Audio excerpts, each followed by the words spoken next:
Jesus explains losses and peace. Everything I allow is for your best. May 30th, 2017. Words from Jesus through Sister Clare, spoken by Jackie.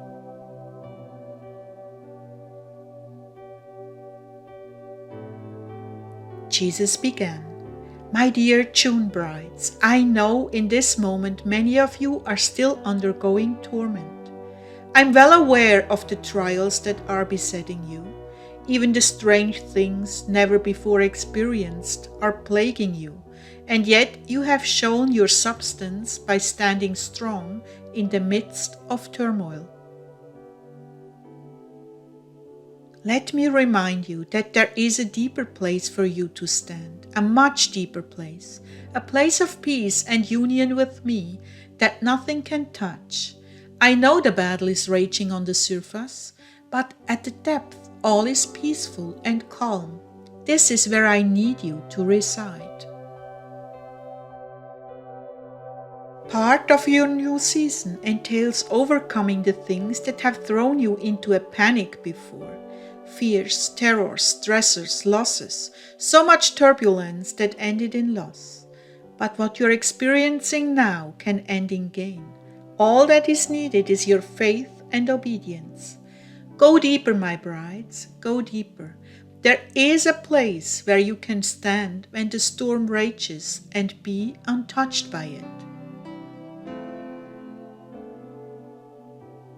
Deeper, deeper into my love, my arms, knowing that nothing can stop me from doing good for you and the kingdom, as I offer your sufferings to the Father, and we shoulder your cross together.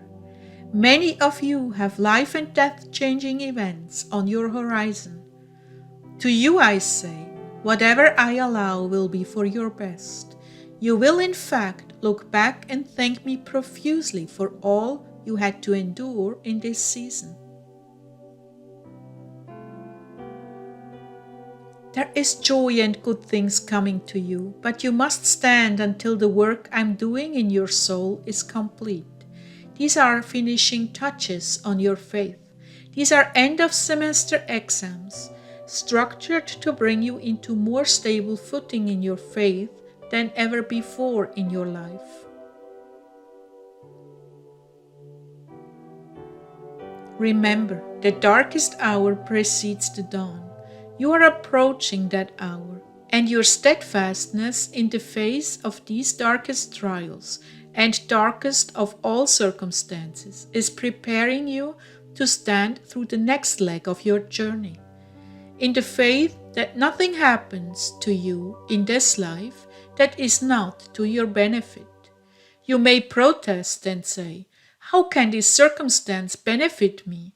I'm facing the loss of everything. How can that be turned to good?"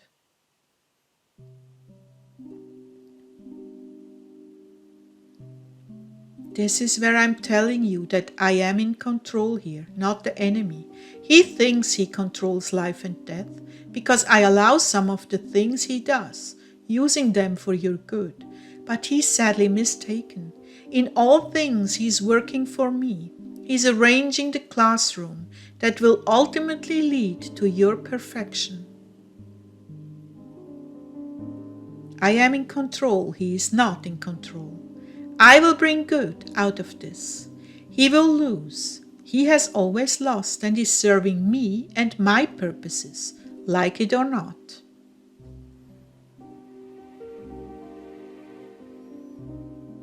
You may ask, how can a child be murdered and possibly benefit anyone? Do you not know that the blood of the martyrs is the seed of the church? Do you not know that to leave this earth is to live forever in sublime beauty and happiness? This earth is a pit of corruption.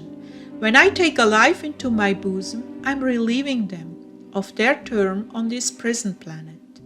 I'm rewarding them with a life that is so sublime and filled with happiness that you have no way to comprehend it.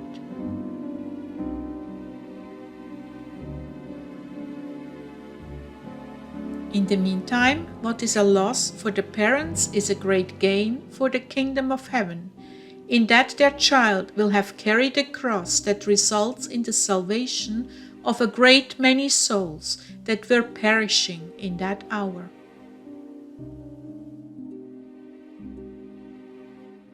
I know I've told you these things before. Please do not tire of me telling you this again, because my words are strength to your feeble hearts. You have only to ask for more grace to hold up under these trying circumstances, and I will give it to you. You will walk through the fire without being burned, for I'm with you as I was with Shadrach, Meshach, and Abednego. When you pass through the waters, I will be with you, and through the rivers, they will not overflow you. When you walk through the fire, you will not be scorched, nor will the flame burn you. That's Isaiah 43:2. Fix your eyes on what is not seen, my brides. Know beyond the shadow of a doubt that your light and momentary troubles are achieving an eternal glory that outweighs every suffering. Suffering ends when you leave earth. It is short and temporary.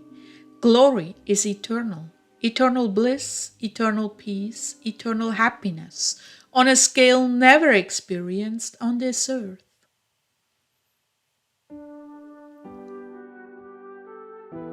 There is a place I'm taking you to, if you're willing. It is a place of peace in the midst of turmoil, ambiguity, and contradiction. It is a place where the winds blow right through you, without harming a hair on your head or bowling you over onto the ground. It is a place of peace that so triumphs over every earthly suffering that you will actually care little when you experience personal loss, because nothing of this earth matters anything to you, and your faith in my goodness is unshakable. I want you to come to this place quickly. There you will find great freedom and be loosed from earthly fetters that bind you to themselves.